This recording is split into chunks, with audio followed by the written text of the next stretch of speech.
Good morning, good afternoon, or good evening. My name is Rick White from 180 Biz, and this is my Just One Thing. So, first of all, I'm going to ask you all to share this video, right? I think this is a really important one. So, the reason why I'm suggesting you share this is because I think there's a lot of people struggling with closing right now. And I don't mean closing your shop, I mean closing sales, right? There's a lot of stinking thinking going on right now. It's the tariffs, it's the economy. Nobody wants to buy. It is absolutely untrue. People are still buying repairs. It was funny. I was talking to somebody last week and they said, I think my customers have got to stop watching the news. And I said, respectfully, I think your staff, your advisors have got to stop watching the news because, man, it just fills you with doom and gloom. I wanted to share with you guys what's really worked well for me and still does, by the way, for closing. Okay. For closing sales. Okay. So here's the first thing I want you to talk about. For me, when I started in sales, it was all about what I could sell, what I could convince other people to buy. And I realized a long, long time ago that closing came from confidence, right? My ability to close well came from my confidence level. But I want you to step back and think about this for a second, okay?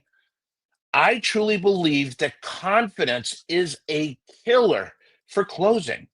I think it's great for closing, not a killer, not a bad thing, but a great thing. But I want you to understand where that confidence comes from, right? Most think, at least it's been my experience, there's a lot of people out there that think confidence comes from making a lot of sales.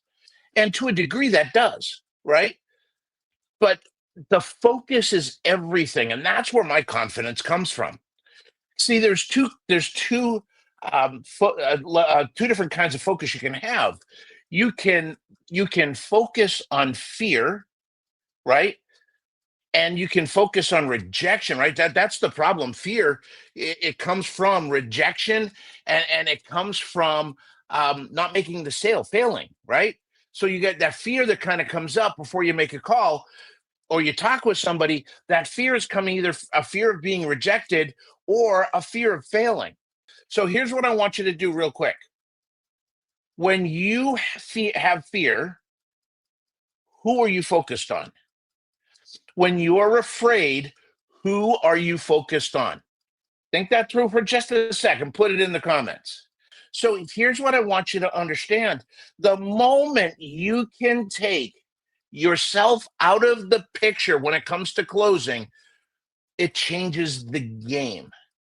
So I'm going to give you what I think are the two core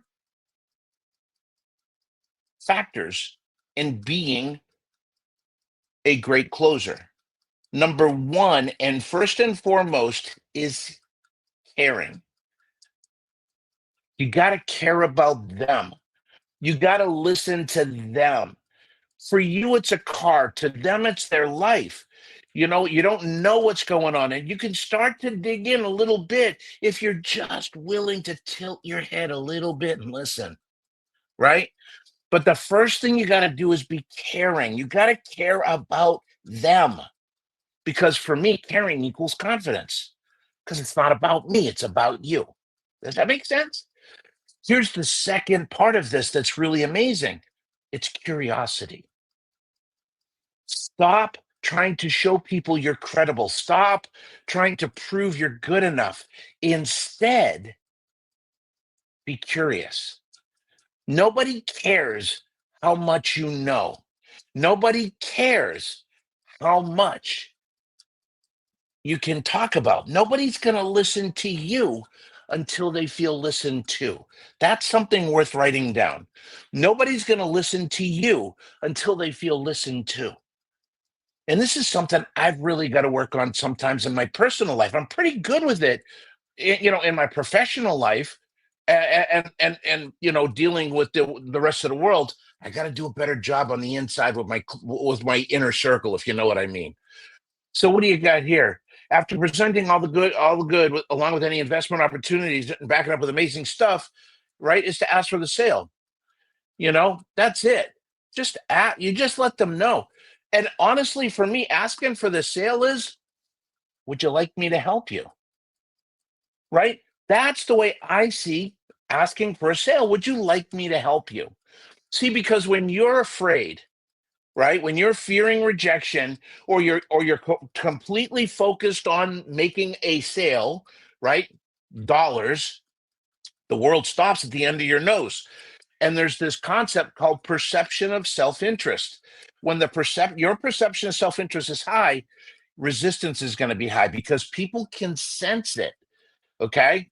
People can sense it. So, one of the things that I do a lot is I walk into a conversation, I don't care with who it is, I just walk into a conversation and I expect nothing, right? I expect nothing. Okay. Why? Because I'm caring and I'm curious. I care about you and I'm curious. I don't even know if I can help you yet. Let's see what's going on. Tell me what's happening, right? Hey, my car's having this problem. Man, that sounds like that's really a tough thing to go through. How's this impacting you? And you start to walk through this process, and for me, I am big into relational selling. I really am. I feel like you make a sale, you got a transaction, you made some money. But if you create a relationship, you've made a fortune. And and I really believe that to the very core of my being. So when you step back and you ask yourself these things, how are you showing up? See, I never judge myself when I'm selling. I never judge myself on whether I made a sale or not. That's not my success point. It is my ruler. I use that to judge my effectiveness at how caring and curious I am. Okay. So anytime I go and I make a presentation with somebody and they say, nope, I step back and I say, okay, how could I have been more caring? Right? How could I have shown more caring? How could I have, been zero, kind of expecting anything. Sorry, I got chewed up on that word. But then also, was I not curious enough? Did I not ask enough questions so that I really got to see the world through their eyes? Because when you really do that well, you're not a salesperson, you become an assistant buyer. You're an advocate for your client and for the vehicle owner because they don't know who you are. Like if you got regular clients that come in all the time, there's kind of that you know pitch and toss, give and take kind of thing going on. But when you're dealing with somebody new, this is where it really shines through. Okay. So I hope this is all making sense to y'all. How much time do I have left? I got less than a minute. So confidence doesn't come from closing the sale. Confidence comes from measuring how effective you were from caring and from curiosity. That's where confidence comes from. So, with that being said, thank you, everybody. Please share this video. Shop Owners Roundtable, second Thursday of the month, June 12th.